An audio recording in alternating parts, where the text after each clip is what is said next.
The War Council chamber aboard the Zephyrian flagship Dominion's Edge hummed with tension. Admiral Crixtel, his crystalline carapace reflecting the holographic displays, studied the tactical readouts with growing unease. 3 months of conflict, with the humans and not a single decisive victory.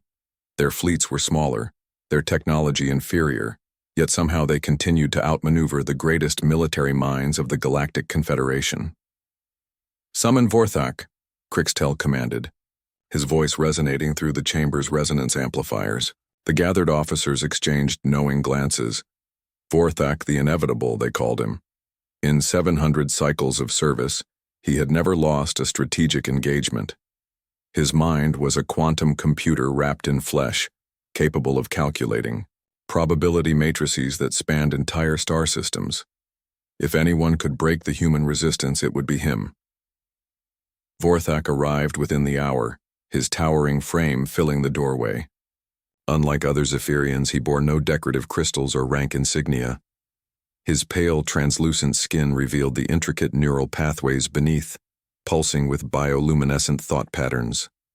4 eyes, each capable of independent focus, swept the room before settling on the Admiral.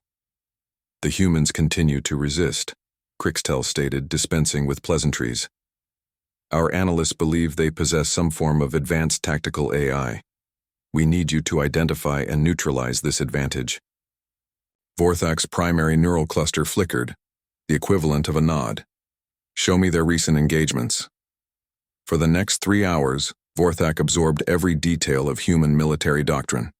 Their formations were crude, their weapons primitive, their ships held together with what could only be described as optimistic engineering.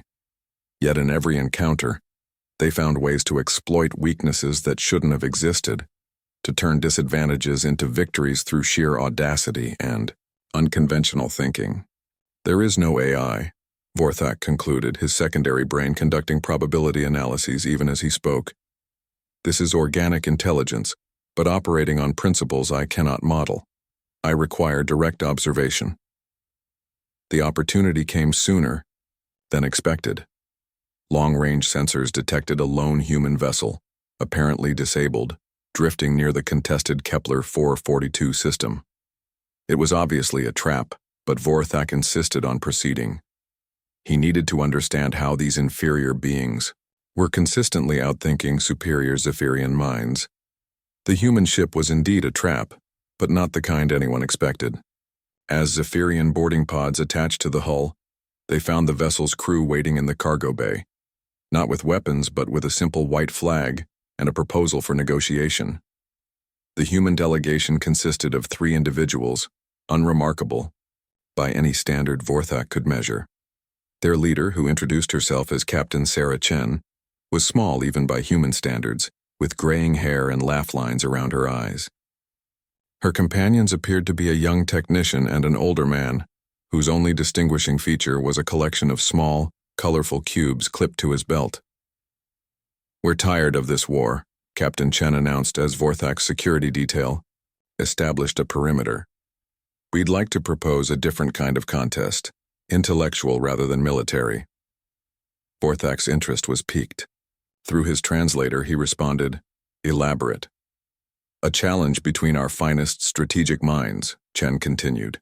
"If we win, your fleet withdraws from this system. If you win, we surrender our navigational data for the entire sector." It was laughably one-sided. Vorthak's tactical value alone far exceeded any intelligence the humans might possess. But the opportunity to study human strategic thinking up close was irresistible. "I accept," Vorthak declared. "What is the nature of this contest?" Captain Chen gestured to the older man, who stepped forward with a smile. "This is Professor Martinez, formerly of Earth's Institute for Cognitive Sciences." "Professor?" Martinez unclipped one of the cubes from his belt, its faces a riot of red, blue, green, yellow, orange, and white squares in seemingly random arrangement. "It's called a Rubik's Cube," he explained, offering it to Vorthak. "A children's puzzle from our homeworld. The goal is to manipulate the faces until each side shows only one color." Vorthak examined the object with all 4 eyes, his neural pathways immediately beginning to map the mathematical relationships between rotations and positions. A simple permutation puzzle, easily solved through systematic analysis. "This is your strategic challenge?" he asked, incredulous. "With a twist," Martinez added, producing an identical solved cube. "We'll each start with a scrambled cube. First to solve it wins. But here's the thing, I'll solve mine blindfolded." The challenge was almost insulting. Vorthak's enhanced cognitive abilities could track every permutation simultaneously, mapping optimal solution paths in real time. A human attempting the same task without visual input would be operating at a massive disadvantage. "Begin," Captain Chen announced. Vorthak's mind immediately engaged, his neural clusters firing in perfect synchronization. He could see the solution path unfolding, 27 moves to optimal completion. His appendages began working the cube with mechanical precision. Beside him, Martinez closed his eyes and began his own manipulation of the puzzle, his movements seeming almost random. Where Vorthak's approach was methodical and calculated, the human appeared to be operating on pure instinct, his fingers finding purchase on cube faces with practiced ease. 15 moves in, Vorthak realized something was wrong. His calculated approach was working perfectly, but Martinez was somehow keeping pace. The human's movements had developed a rhythm, a flow that suggested deep familiarity with the puzzle's mechanics. 20 moves. Vorthak was nearing his calculated solution, but Martinez had somehow pulled ahead. The human's cube was beginning to show organized color patterns, faces aligning with impossible speed. 25 moves. Vorthak's confidence wavered for the first time in centuries. His logical approach was sound, mathematically optimal, but Martinez was operating on an entirely different level. The human wasn't calculating. He was feeling his way through the puzzle, using muscle memory and intuitive understanding built through countless hours of practice. "Done," Martinez announced, setting down his completed cube. Vorthak stared at his own puzzle, still 3 moves from completion. Around him, the boarding party stood in stunned silence. The greatest strategic mind in Zephyrian history had been defeated by a human, playing with a children's toy. How? Vorthak's voice carried a note of something his species rarely experienced. Humility.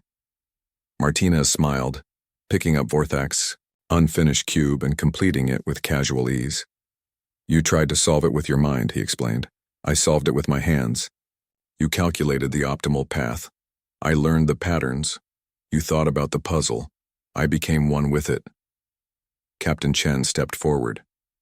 "That's the difference between us, Vorthak.